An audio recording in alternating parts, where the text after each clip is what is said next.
صرف یہ اصحاب کسا ہیں، اس میں اور کوئی شامل نہیں ہے۔ ان اصحاب کسا کی فضیلت کے اندر لغوی معنی کے اندر ازواج بھی شامل ہیں، لیکن وہ شرعی معنی کہ جو رسول اللہ صلی اللہ علیہ وآلہ وسلم کی مراد ہے، اللہ عز و جل کی مراد ہے، اس کے اندر ازواج شامل ہیں یا نہیں، اس کے اندر شامل نہیں ہے۔ بسم اللہ الرحمن الرحیم۔ پہلے تو روافض کی طرف سے یہ اعتراضات اٹھائے جاتے تھے اور ان کے جوابات ہمارے علماء نے کئی مرتبہ دے دیے ہیں،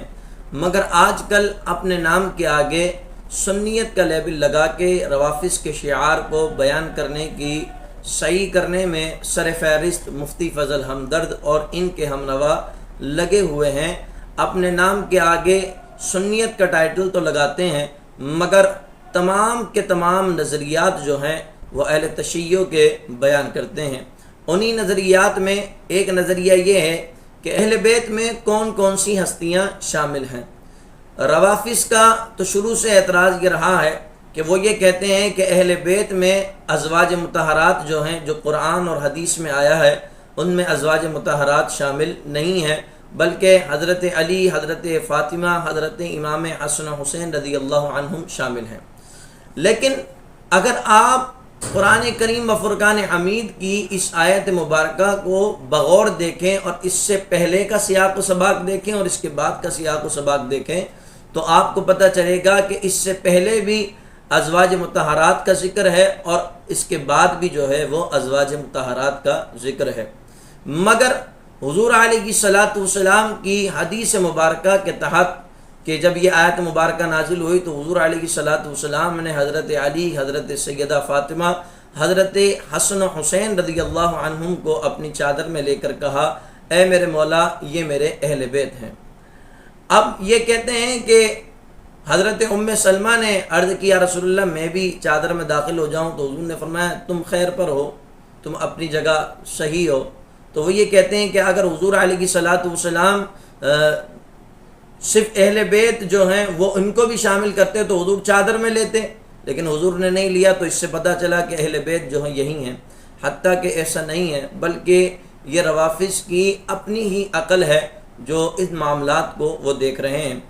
آج انشاءاللہ تبارک و تعالی آپ کے سامنے میں اہل سنت و جماعت کا صحیح موقف قرآن و حدیث و مفسرین کی آراء کے تحت جو ہے وہ ذکر کروں گا۔ اللہ رب العزت نے قرآن کریم میں ارشاد فرمایا انما یرید اللہ لیذھب عنکم الرجس اہل البیت ویطہرکم تطہیرا، سورۃ الاحزاب پارہ نمبر 22 آیت نمبر 33 میں اللہ تبارک و تعالی نے ارشاد فرمایا۔ اور اسی آیت مبارکہ کے تحت سب سے پہلی تفسیر کبیر جلد نمبر 7 صفحہ نمبر 210 ہے۔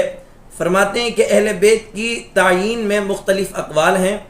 سب سے بہترین یہ ہے کہ کہا جائے کہ آپ کی اہل بیت میں آپ کی اولاد اور آپ کی ازواج شامل ہیں، اور حضرت حسن و حسین اور حضرت علی بھی ان میں سے ہیں، کیونکہ آپ کی بیٹی کے واسطے سے وہ بھی آپ کی اہل بیت میں شامل ہیں۔ اسی طرح دوسری تفسیر روح البیان جلد نمبر 7 صفحہ نمبر 204 پر علامہ اسماعیل حقی حنفی المتوفی 1137 ہجری فرماتے ہیں کہ اس آیت میں اس پر قوی دلیل ہے کہ نبی کریم علیہ الصلاۃ والسلام کی ازواج آپ کی اہل بیت سے ہیں،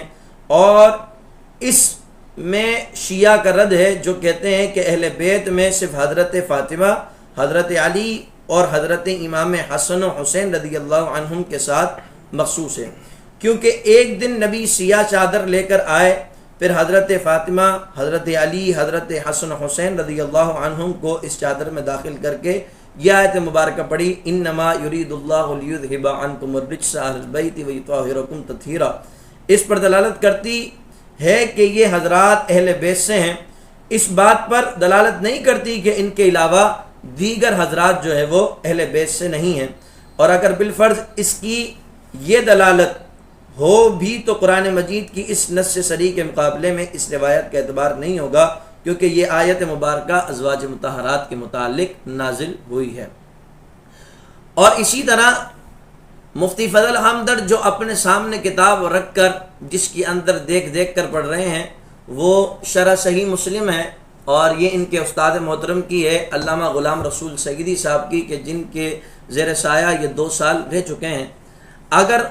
لوگوں کے سامنے صرف اپنے مطلب کی باتیں اس کتاب سے نکال لی اور یہ نہیں بتایا کہ جس کتاب سے دیکھ کر میں آپ کو بتا رہا ہوں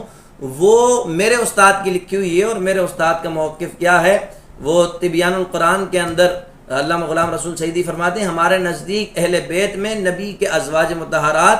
آپ کی اولاد پاک اور آپ کے رشتہ دار سب داخل ہیں، اور بیت سے مراد عام ہیں، چاہے بیت سکنا ہو یا بیت نسب ہو۔ بیت سکنا میں ازواج مطہرات داخل ہیں اور بیت نسب میں آپ کی اولاد اور رشتہ دار داخل ہیں۔ اب یہ میں نے آپ کو مکمل طور پر وضاحت کے ساتھ بتا دیا،